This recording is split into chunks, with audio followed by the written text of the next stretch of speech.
আপনারা দেখতে পাচ্ছেন যে জামাতে ইসলামের আজকের যে জাতীয় মহাসমাবেশ ৭ দফা দাবিতে সেই মহাসমাবেশে আগত দেশের বিভিন্ন প্রান্ত থেকে আসা জামাতে ইসলামের যারা কর্মী সমর্থকরা রয়েছেন তারা কিন্তু অনেকেই আসলে ভেতরে প্রবেশ করতে পারেননি, যে সোহরাওয়ার্দী উদ্যানের যে মাঠ রয়েছে সেখানে প্রবেশ করতে পারেননি, যার কারণে তারা আসলে এখানে আমরা দেখতে পাচ্ছি যে যে বক্সার রয়েছে সেখানে তারা বিনোদনের মাধ্যমে তাদের সময় কাটাচ্ছেন, এমনটা আসলে দেখতে পাচ্ছি।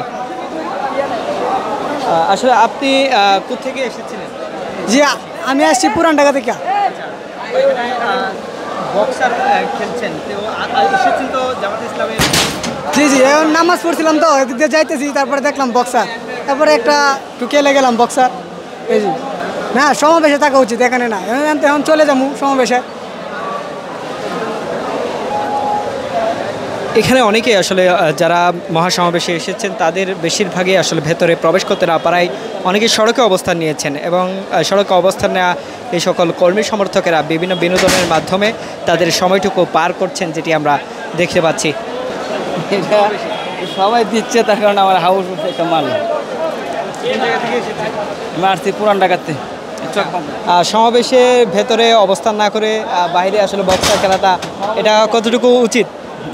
এটা উচিত না, কিন্তু আমি যাচ্ছি সমাবেশে, ভিতরে যাচ্ছি, আমি দেখতেছি এদিকে, তার কারণে একটা মারলাম, ভালো লাগলো।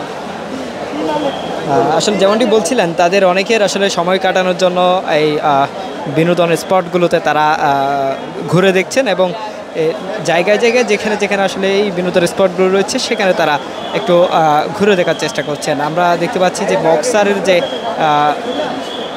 যে স্পটটি বসানো হয়েছে সোহরাওয়ার্দী উদ্যানের ঠিক সামনেই, সেখানে কিন্তু যারা কর্মী সমর্থকরা, জামাত ইসলামী কর্মী সমর্থকরা ভেতরে প্রবেশ করতে পারেনি, তাদের অধিকাংশই এখানে এসে তাদের সময়টুকু নষ্ট করছেন। আপনার যদি একটু দেখানোর চেষ্টা করি, চারপাশেই কিন্তু জামাতে ইসলামের কর্মী সমর্থকদের পদচারণায় মুখরিত হয়ে আছে, এবং পুরো সোহরাওয়ার্দী উদ্যান সহ সোহরাওয়ার্দী উদ্যানের বাইরে যে মেট্রো স্টেশনের নিচে পর্যন্ত চারপাশেই কিন্তু জামাত ইসলামের নেতাকর্মীদের পদচারণায় মুখরিত। এছাড়া আজকের যে ৭ দফা দাবিতে জামাত ইসলামীর আজকের যে মহাসমাবেশ, সেই সমাবেশকে কেন্দ্র করে গতকাল রাত থেকেই কিন্তু সারা দেশ থেকে সাধারণ কর্মী সমর্থকরা আসতে শুরু করেছে, এবং পুরো ঢাকা শহর একেবারে বলা চলে ব্লক হয়ে আছে এবং লুকারণ্য হয়ে আছে। এই কারণে কিছুটা হলেও আসলে সাধারণ জনগণের ভোগান্তির হলেও